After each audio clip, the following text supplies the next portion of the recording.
Assalamualaikum warahmatullahi wabarakatuh.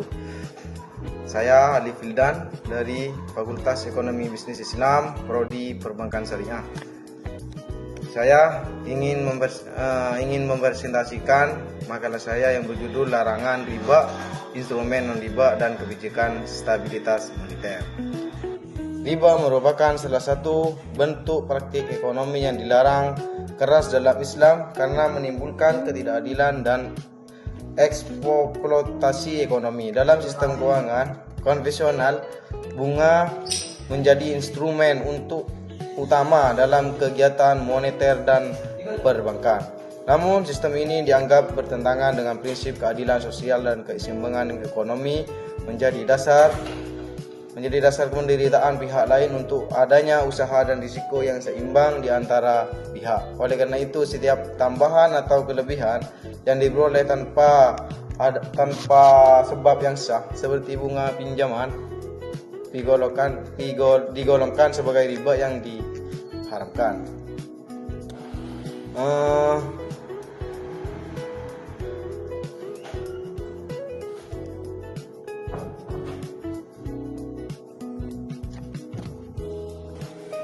Larangan terhadap riba telah disebutkan secara tegas dalam Al-Quran dan hadis.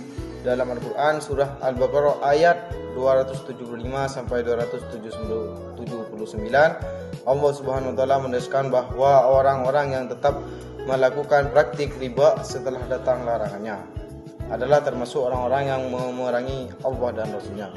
Hal ini menunjukkan betapa seriusnya ancaman terhadap pelaku riba dan betapa pentingnya menghindari praktik ekonomi yang bersifat eksploitatif tersebut. Selain itu, penerapan instrumen non-riba memiliki peran penting dalam menjaga stabilitas moneter. Dalam sistem ekonomi Islam, kebijakan moneter. Perumusan masalah. Yang pertama, apa pengertian dan larangan riba dalam Islam? Yang kedua, apa saja instrumen non-riba dalam ekonomi Islam? Tiga, bagaimana kebijakan stabilitas moneter diterapkan dalam Islam? Larangan riba dalam Islam. Riba berarti tambahan atau kelebihan. Dilarang dalam Quran surat Al-Baqarah 275. Riba menimbulkan ketimpangan sosial.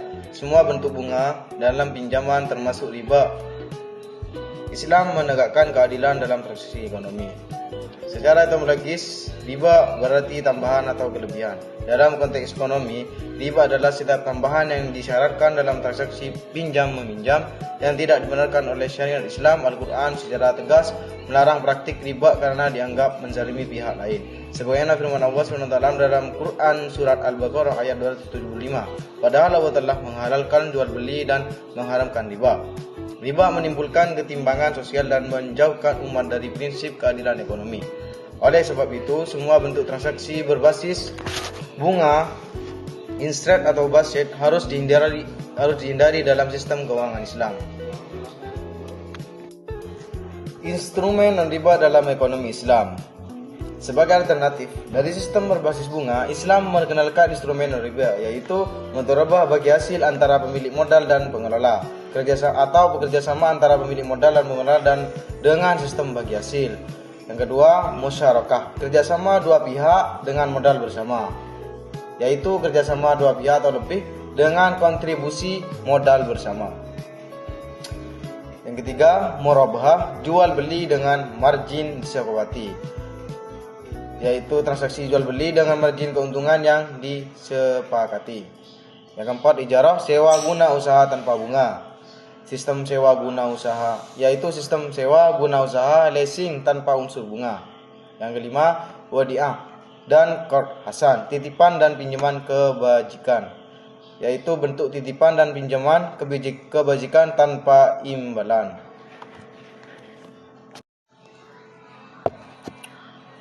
Kebijakan stabilitas moneter dalam Islam. Dalam ekonomi Islam, kebijakan moneter bertujuan menjaga keseimbangan antara perputaran uang dan sektor real. Tidak ada penciptaan uang berbasis bunga atau spekulatif karena hal itu dapat menyebabkan inflasi dan ketidakstabilan ekonomi. Instrumen moneter syariah meliputi pengaturan nisbah bagi hasil antara lembaga keuangan, penggunaan instrumen sukuk sebagai alat kebijakan fiskal dan moneter, penerapan zakat, infak, dan sedekah untuk menjaga distribusi kekayaan yang adil. Dengan demikian, sistem moneter Islam mampu menciptakan kestabilan ekonomi jangka panjang tanpa menimbulkan ketimpangan sosial. Kesimpulan, Islam melarang segala bentuk riba karena menimbulkan ketidakadilan dalam transaksi ekonomi. Sebagai gantinya, Islam menghadirkan sistem non-riba seperti mudharabah, musyarakah, murabahah yang berlandaskan prinsip keadilan. Kebijakan moneter Islam menekankan keseimbangan antara sektor keuangan dan sektor real, serta memastikan distribusi kekayaan secara adil melalui instrumen zakat dan keuangan syariah. Oke, mungkin hanya ini yang saya dapat presentasikan pada kesempatan hari ini. Kurang lebihnya mohon maaf jika ada kesalahan. Assalamualaikum warahmatullahi wabarakatuh.